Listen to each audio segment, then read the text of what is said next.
On today's show, a midnight bombshell wreaks havoc on the basketball world as Chris Paul has allegedly been sent home from the Clippers off the team at 3 a.m. on Wednesday, December 3rd. What the hell just happened? Going to be talking about it all on today's Locked On Clippers.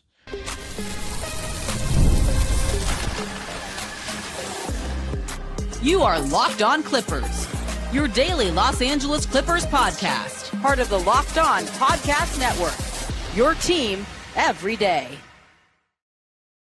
Yes, sir. You are locking in with the Clips. Thank you for making Locked On Clippers the first listen of your day, your team every day. I'm your host, Darian Vaziri, born and raised in LA, been a Clipper fan for 21 years, been covering the team on my own YouTube channel, Dime Dropper, for 6 and 4 right here on the Locked On Podcast Network, your team every day. Make sure you subscribe and hit the notification bell so you know every single time we post a video on the road to 8,000 subscribers before the end of 2025. This episode is brought to you by Game Time, the best place to get great deals last minute on tickets. Just download the app, make an account, and use code LOCKEDONNBA for $20 off. Clipper Nation, I don't really know what to say. I was at my parents' house, chilling, doing some business work. I go on Instagram at 11:57 local time, and I see one of my followers send me Chris Paul's Instagram story. And Chris Paul's Instagram story said the words, "Just found out I'm being sent home." And he put a peace emoji. And at first when I saw that, I was like, this is coming after the whole cryptic, thing he posted, the leeway, right? He posted an Instagram story of the definition of the word leeway. And I was like, what does that imply right now? Is that something cryptic about the team? And now the news comes out. And then, so I'm like, okay, were those song lyrics when he said, "Just found out I'm being sent home"? I'm like, there's no way he's like talking about like the guys, like somebody on the Clippers just kicking him off the team and sending him home. And then I go on Twitter and you got Chris Haynes, Joey Lynn, Tomer, saying that Chris Paul has been sent home. I don't even know what to say. Like, I truly am at a loss for words. There's so many things that are running through my mind. The official report was by Chris Haynes, breaking: Los Angeles Clippers are sending home future Hall of Fame point guard Chris Paul in a bizarre severing ties move, league sources tell me. And then the Clippers released a statement saying this: "We are parting ways with Chris, and he will no longer be with the team.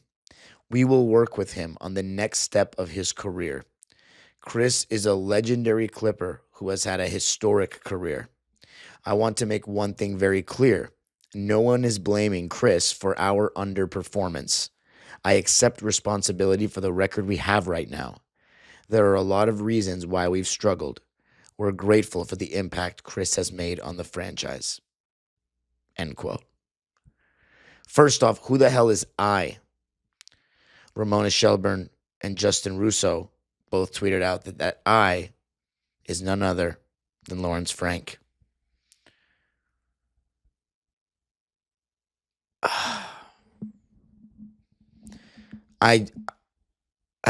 Clipper Nation, I truly do not know what to say. Does this matter that much from a basketball perspective? I'll be talking later about why I don't think it really helps, but it's not that big a deal. He wasn't playing well. Like CP3 he's been disappointing to the point where, he's been disappointing. And we thought he would be better than this. At least I thought he would be better than this. I can only speak for myself. I thought he would be better than this. Clearly, Lawrence Frank and the Clippers front office thought he would be better than this. And if he were performing right now, I don't think you would have seen whatever the hell just happened. Clearly, it had to be really bad because this is not about basketball. I don't think the Clippers would trade Chris Paul because there's no point. He's retiring after this season. Nobody would want him with the way that he's playing. Worst case scenario, he was going to be out of the rotation and just kind of riding off into the sunset on the bench in the place that he wanted to be, where he went from one of the best point guards in the NBA to a complete household name, and where he had the best years of his career, and most importantly for him, where his family is at. He announced a couple of days ago that he's going to retire. When we played the Grizzlies last week, we did a little video tribute for him, and all gave him applause. And he put his hand up, acknowledging the crowd. This was his farewell tour, where he wanted to be. I don't want to speak before all the information comes out, but I don't think there's any way that whoever made this decision, whether it's Ballmer, Ty Lue got into a fight with him, Lawrence Frank got into a fight with him. I don't know what happened. Could CP3 have gotten into a fight with the team? I don't know. I truly don't know, but I know that someone had to make this call to essentially kick Chris Paul off this basketball team. And this is not basketball related. Obviously, of course, the root of it is, but there's no way that this was about basketball. Like, he's not good enough to be on the team. We can't even have him as a leader in the locker room. Clearly, there was something that happened, an incident or something that built up where somebody did not want Chris Paul around anymore. Because Chris Paul wanted to be here. And there's no way that I don't know what's going to happen. We're going to get more information, hopefully. But there's no way that I'm agreeing with Frank, Ty Lue, or Ballmer on this. Chris Paul has done more for the Clippers, in my opinion, than all those three. The only one you can argue is Ballmer. Ballmer did give us a new stadium. Ballmer is the antithesis of Sterling. But I don't know about what. Ballmer is better than Sterling, and he's very rich, and I love how much he cares, and I love the deals, the wall pass and the swell prices. It's amazing. The certain things that the events they put on for Clipper fans, the viewing parties, all that is awesome. Like, I do love Ballmer, but what moves the needle more? A great owner or a great player that people watch this game for? It's definitely the player. Blake Griffin and Chris Paul, not only did they give us the first consistent taste of winning before Ballmer came into power, they attracted a ton of fans because they were fun. Not only did they, obviously we didn't win much. We made it to the second round a couple of times. But for us, we had never experienced what consistent winning was, what 50-win seasons were like. Home court advantage was in the playoffs was like, on a consistent scale. Chris Paul made so many people Clipper fans, more than people think from the outside, or more than Laker fans would like to claim. He deserved to end his career and end this season as a Clipper like he wanted and get the farewell tour that he deserved. No matter how bad he was playing, fine, take him out of the rotation. None of us complained about that. But booting him off the team, I know I'm speaking without the information yet. But there's no way. Even if he punched someone in the face, I would take his side. Chris Paul changed this franchise. I doubt, because, if this is the case, then maybe they had to do it. If Chris Paul was hated by everyone in the team because he's making life toxic. But I'm not going to lie to you. I would side with Chris Paul over all these other fools, honestly. Because I know how much Chris Paul cares. We saw it for 6 years, year in, year out. And the one thing I never questioned, he's not a flawless player, but the one thing I never questioned was his desire. Never. Even when I went back and watched Game 7 against the Jazz, which was the closest thing you could say to a game that Chris Paul looked like he was not interested, he tried, but he's limited at his height to get off. He got off shots, but he's not built to be a number one scorer on a team that has aspirations, no pun intended, to go far in the playoffs. That's not who he is as a basketball player. He's a highly efficient scorer who can score from 3 levels and has a great handle and had a great handle and could create enough space. But we saw in moments, and that's part of the reason why Lob City peaked in the second round, he was our most reliable crunch time scorer and fourth quarter scorer. And that's just not his role. Like, he can do it and win a round for you. He should have honestly won 2 rounds, but to win a championship, to be a real championship contender, what Chris Paul needed to be was a true number 2 in his prime. And he was going to be that with the Lakers. But hey, it is what it is. I'm thankful we had him. But it's shocking. It's really shocking. It's really disappointing. And it's very sad, I think, to so many Clipper fans, because the reality is we're 5-16. We're not having a good season. For all we know, we're still going to try to support this team and try our best, to try to. I don't really know what to say. I'm still going to show up to the games and make noise for the guys, because I'm a Clipper fan and I want our games to look respectable on TV. But we could be in for a rough season. It's been a rough season so far. We could just be in for the end of our winning season streak that has lasted now 14 seasons. And the one silver lining was seeing Chris Paul, at worst, a top 2 Clipper ever. At worst, a top 2 Clipper ever. Ride off into the sunset as a Clipper jersey. That was the silver lining. We got to celebrate CP3.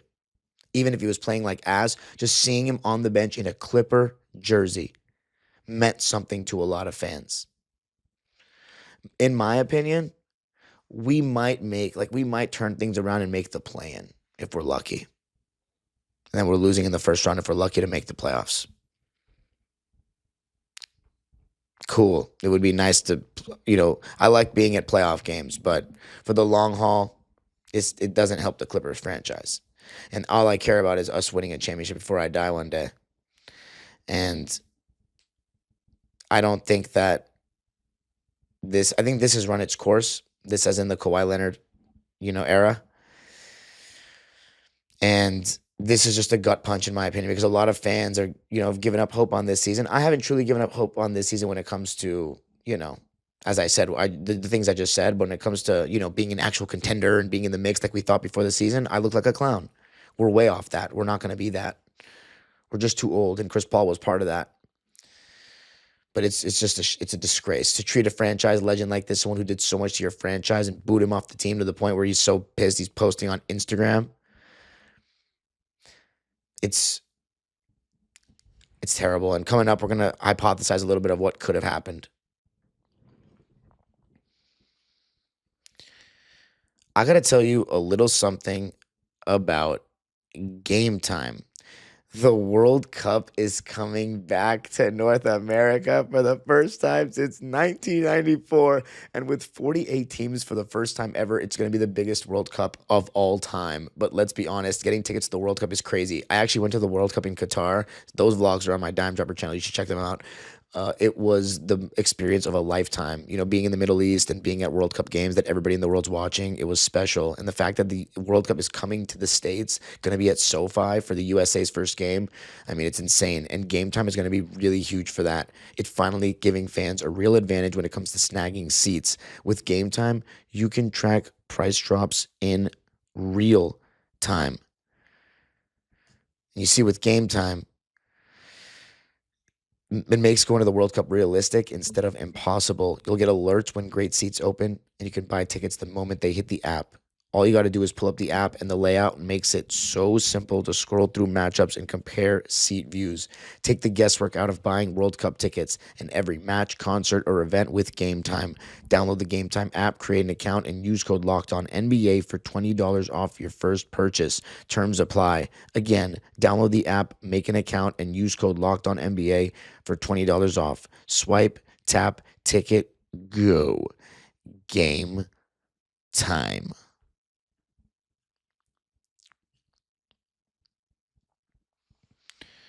All right, Clipper Nation, we are 5-16. It is currently, as I'm recording, 4 a.m.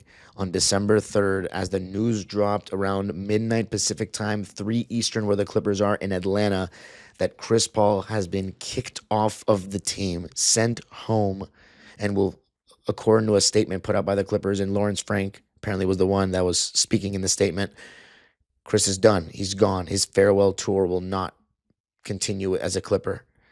And I think it's ridiculous. It's absolutely insane. I don't care. Honestly, I truly do not care what happened. There's no way this was justified, but we'll wait to hear. What could have happened? Let's think. Clearly, there's some kind of disagreement going on between Chris Paul and someone. It is hard for me to imagine it being Ty Lue, because it sounded like they were close before the season. But if he like cussed out Ty Lue or said something and disrespected him to the point where he got kicked off the team, not gonna lie, love Ty Lue. He is a champion. Chris Paul's not. I'm taking Chris's side. I don't care. Ty Lue's just too lax for me. But again, we're just hypothesizing here. We're just guessing. Then there's I don't think Chris Paul would go at Ballmer. Lawrence Frank, though, he's got the track record of being slimy. The way he treated Westbrook, kind of making him feel like he's the guy that's our point guard that saved our season and this and that. Then you go out and trade for the friend of yours that has been compared to you, and then you bench him.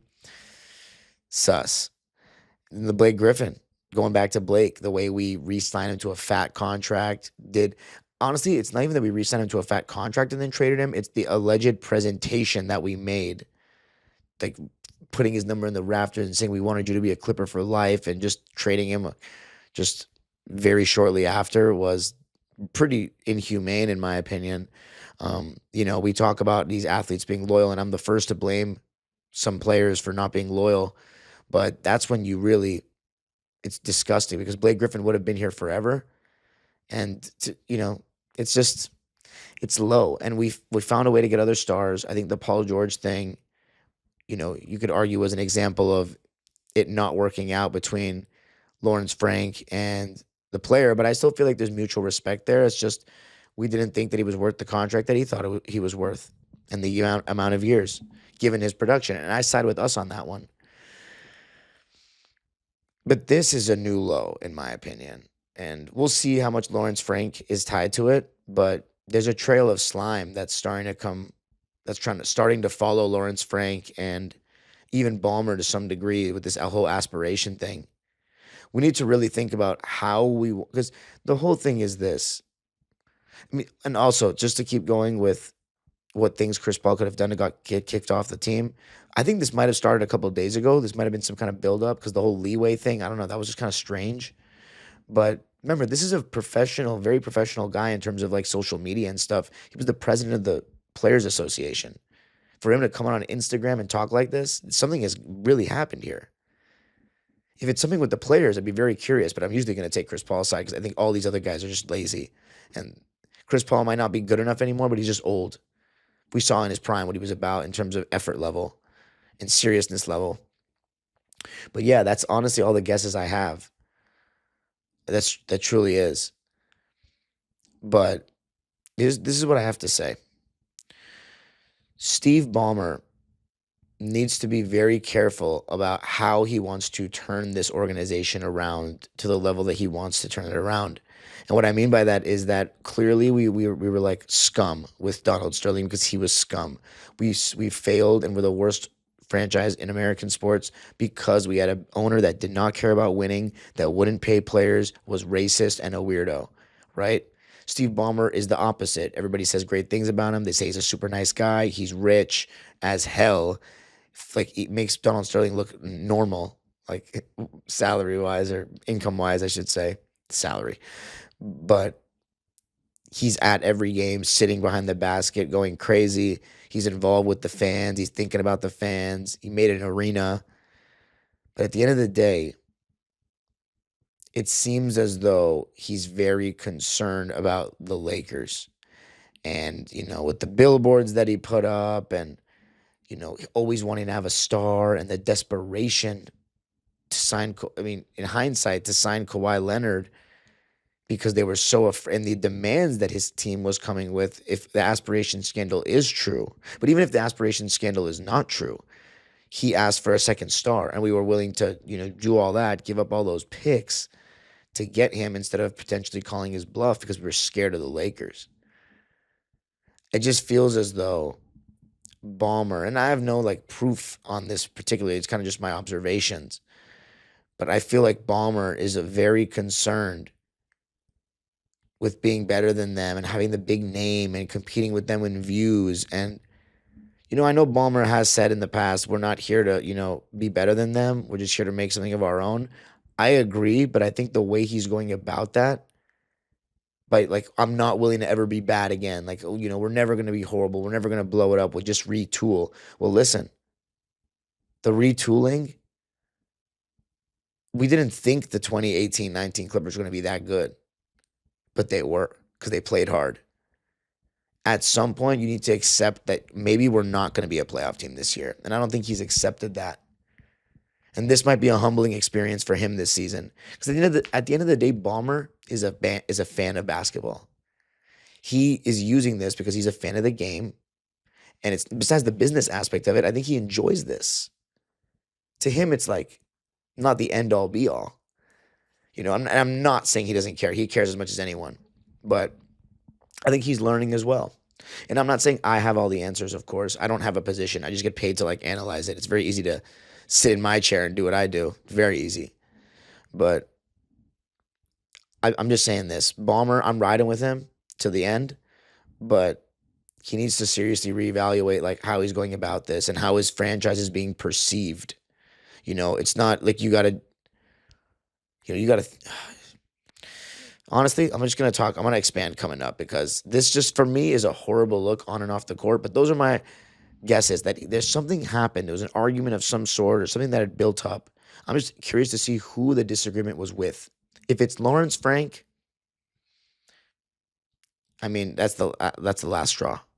Coming up, going to be talking about why, in my opinion, this is a horrible thing to happen to the Clippers for on-court and off-court purposes.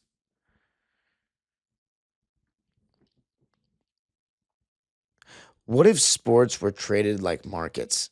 Now you can put your sports IQ to work in real time with Robinhood prediction markets. It's not you against the house. It's you participating in a live market. You can buy or sell your positions live all game long. Use your sports knowledge in the moments that matter. Robinhood prediction markets changes the game. It's people moving the action. So when momentum shifts, you can move with it. I always knew the game, but never had a dynamic way to apply that knowledge. Now I can actually take part, live in a market powered by people. You're no longer just a spectator, play by play. You decide. Trade every play with Robinhood. Now available across the U.S. Download the Robinhood app now to begin. All right, Clipper Nation. CP3 is no more as a Clipper. It's very unfortunate. Very unfortunate. But it is the decision that apparently came out late at night on Wednesday or early in the morning on Wednesday. You can say however you look at it, that Chris Paul was basically kicked off the team. I'm over here recording this at 4 a.m. Listen, I think this is a horrible move on and off the court. He wasn't playing well on court, just to read his stats for you. He was averaging 3 points, 2 rebounds, and 3 dimes on 32% shooting, 33 from deep, and 50 from the line in 14 minutes a game. And we were definitely minus in those minutes. Here's the thing. CP3 was actually starting to look a little bit better the last couple of weeks. He's starting to hit some jumpers again. And I think with the lack of shot creation that we have right now, with Beal being out and now Bogey being out, CP3 playing decent basketball, we're probably not going to get good basketball, but just playing decently is a big part of how we could turn things around, because he needs to play. If he can play at a solid level, and I don't think we've seen that this season, or we saw that in his time this season with us, but he was starting to trend in the right direction. He made 2 threes against the Heat last game. I just feel as though with our lack of shot creation right now, I don't know if it helps. I really don't know if it helps. All we have now that can create shots on the perimeter are Harden and Kawhi. Bogey when he comes back, and even if he's your third best option on the perimeter to create shots, your team is not very good. That's why we got to really play through Collins and Zoo, and they've not been super reliable this season either. It's a tough situation. As I'm saying, I do not think this helps us. Really puts more on Kobe Sanders, though, which is not a bad thing. But I just don't know if... I think he's got to be allowed to make his mistakes. And with Harden and Kawhi, the clock is ticking with them. I just don't think that they can be the role players to support them make the playoffs. I don't think Kobe Sanders is that guy yet. I just don't think he's a spot up shooter like that. But now he'll get to handle the ball more, I guess. So we'll see. But it's a bad look. And then I don't think it's good for us on court. But most importantly, it's a terrible look for a franchise that wants to be known for being good to stars. You did play Griffin dirty, but all these other guys have said really good things about the Clippers. Lou Williams, Reggie Jackson, Nico Batum, even Paul George, when he was there, he was all about it. And I think as time goes on, Paul George will, that relationship on both sides will be looked at a little better. But even with Kawhi is obviously the main case. I mean, Harden as well, we've treated him well. But with Kawhi, it's the main case because we are literally being accused of giving him extra benefits. We have treated Kawhi incredibly, given what we've gotten from him based on, his performance, but his performance that's also been massively hurt by injuries, of course, because when he's on the floor, he's all world. This is a terrible look to players across the league that we're treating a franchise legend like this, who's very well respected in the NBA. Especially after what we did to Blake Griffin, because now people are going to talk about that. And you want to put all your eggs into the 2026 and 2027 free agency basket when you're doing this to the greatest player in your franchise's history, and you did that to the other greatest player in franchise history? It's a horrible look. And listen, man, I ride or die with this team. And this is, again, I'm going to repeat this for the millionth time. This isn't a huge loss for the Clippers on court, but I don't think it helps. In terms of the actual basketball, this does not mean that much. But for what it means beyond the scope of on the court this season, this, in my opinion, is a horrible look. Horrible. We are the laughingstock of the league. We've already been the most disappointing team in the NBA. And more than anything, I feel ashamed. I feel ashamed that, I'm proud to be a Clipper fan, but in this moment, I'm not proud of what we've been doing for the last couple of years. But it's just low. There better be a great explanation for this. But there's no way I'm siding with whoever, Frank or Ty Lue over Chris. No way. Because Chris is a Clipper more than these guys in my eyes. Check the records. I saw Chris Paul make 2 playoff game winners, dude, in person. Like, I'm not trying to hear it from Ty or any of these bozos, to be honest with you. Like, yeah, Chris Paul never got us past the second round. You can talk to me about that all you want. I had never experienced the Clippers make it to the playoffs back-to-back years as a fan. Never. Never experienced 50-win seasons. Never experienced the fact that we'd have 30 nationally televised games every single year. Beating the Spurs in a series. That's the guy we just cut. You can call me emotional. You can say I'm sentimental. I am sentimental. I'm sorry, but that's just who I am. Some people are different, There's a cup of tea for everyone. But this is a horrible look. If you really want to bring in stars, this is a horrible look. So I really want to, Ballmer. He needs to really think about who he has in charge right now and their perception across the league. If you want to be a destination franchise and you don't want to tank, which, by the way, he needs to get over that shit. He needs to get over, sorry for my language, he needs to get over it. You got to start somewhere. Just accept being bad for a bit. Accept that there's going to be 15,000 people in the stands. We're never going to always be a sellout team. We're the Clippers. We're a second class in our city. Until we win a ring, we're not going to be a sellout when we're a bad team. We're not. Embrace it. It's better for the franchise long term. Sell high on Kawhi and Harden within the next couple of weeks. Or a month. Even Zubats. Get them all out of here. And get Lawrence Frank. If Lawrence Frank has anything to do with this, done. Because word will travel fast in the NBA fraternity. And I promise you, Chris Paul has more respect around the NBA than Lawrence freaking Frank. I'm tired of that, dude. Tired of it. It's a shame because I love this team so much. But They're doing things that I just don't support, and I have no control over it. And that's why, I had to make changes and do things in my own life. And now I have so many cool things going for me in the basketball world that I have control over. But there's a lot of fans out there. I did a live on Dime Dropper before I did this. It was 3 a.m. and 200 plus people were on from all over the world. And people were jumping on stage to talk about how sad they were and how shocked they were that Chris Paul would get treated like this. Real Clipper fans. I know even some Clipper fans don't love CP3. They think he's a whiner, they think he's a crybaby, diva. He is all those things. He's not perfect. There are a lot of great things that he did on the court and for the perception of this franchise that garnered us respect. He made us respectable, honestly. Because with Blake Griffin before Chris Paul, we were a 32-win team. I'm sorry, man. I don't know. Chris Paul's definitely not watching this, but I'm just so sorry. We'll wait to see the story. But this is a horrible look for our franchise. And this is a really rough time in this moment to be a Clipper fan. And some people might say, dude, you are so soft. I was a Clipper fan when we were so much worse. We literally have not missed the playoffs in 14 years. And to that, I'll say this. I was a Clipper fan for 6 years of this. No, 8.5 years, basically 9 years of the Sterling era. I've now been a fan with Ballmer longer than Sterling.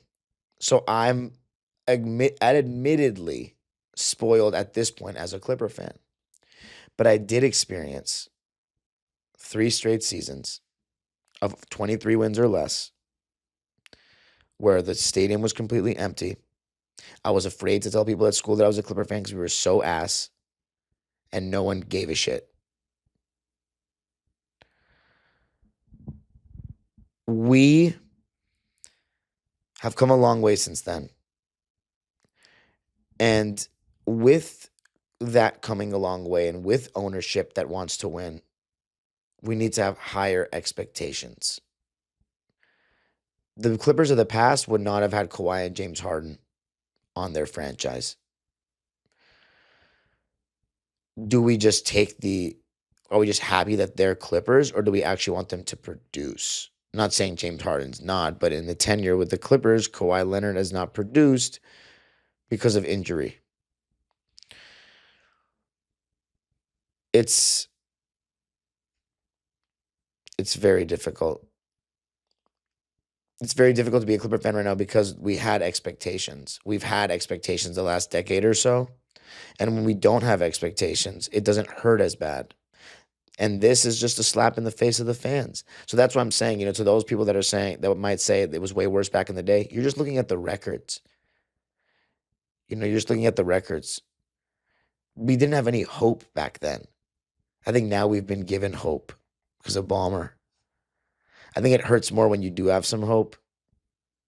But honestly, I'm down to support teams like the ones that we had back in the past. And by the way, even if you look at the Sterling era, there were still a lot of years over the years where we had certain names that could have made us good and we just got unlucky with injury. But regardless, we're going to wait to find out more of this situation. I think it's a horrible look on and off the court. I'm very curious about what happened. And I'm just devastated, to be honest with you. Like, basketball-wise, as I said, it's not a big deal. I don't think it helps us, but it's not a big deal. But I wanted to see Chris Paul retire a Clipper. I look forward to seeing him at the games every time, just sitting on the bench, whether if he's sitting on the bench or playing 10 minutes. He is arguably the GOAT of this franchise. I remember his first game against Golden State on Christmas in 2011, and how when he closed that game out, I was like, oh my God, we have a star again, like a real superstar. That was one of the most special feelings in my life as a fan to this day, was that first game feeling when he closed the game out like, oh my God, we have a superstar again. And I don't even know if Elton Brand was a superstar. He was a star that year. You could argue he was a superstar that year, but if you're only a superstar for like 1 year, you're not a superstar to me. Superstar is like you're a star, one of the best players in the league for a couple years. And CP3 was that. And I remember his last game that I was at against the Jazz, Game 7. And now I'll be able to say that I was at his last home game against the Mavs that we lost. And his last game was against the Heat, where we got beaten by 17. Chris Paul, man, we love you, dude. No matter what the franchise says or does, I hope. Like I'm nervous that he's like not even gonna want to get his number retired. Like it's hope it's not like a Kevin Garnett situation. I really want to be there at Intuit Dome chanting CP3 when he gets his number retired. Next to Blake's. You can follow me on Twitter and Instagram at DimeDropperPod. Subscribe to my own YouTube channel, Dime Dropper, where I went live and had Clipper fans on to talk about Chris Paul and how this happened or how they felt. You can follow me on Twitter and Instagram at DimeDropperPod. I think I already said that. It's too late at night, man. I got to go to sleep. Of course, subscribe to Locked On Clippers on YouTube and hit the notification bell so we can get to 8,000 subs before the end of 2025. And of course, you can listen wherever you get your podcasts. The age-old proverb continues, go Clippers.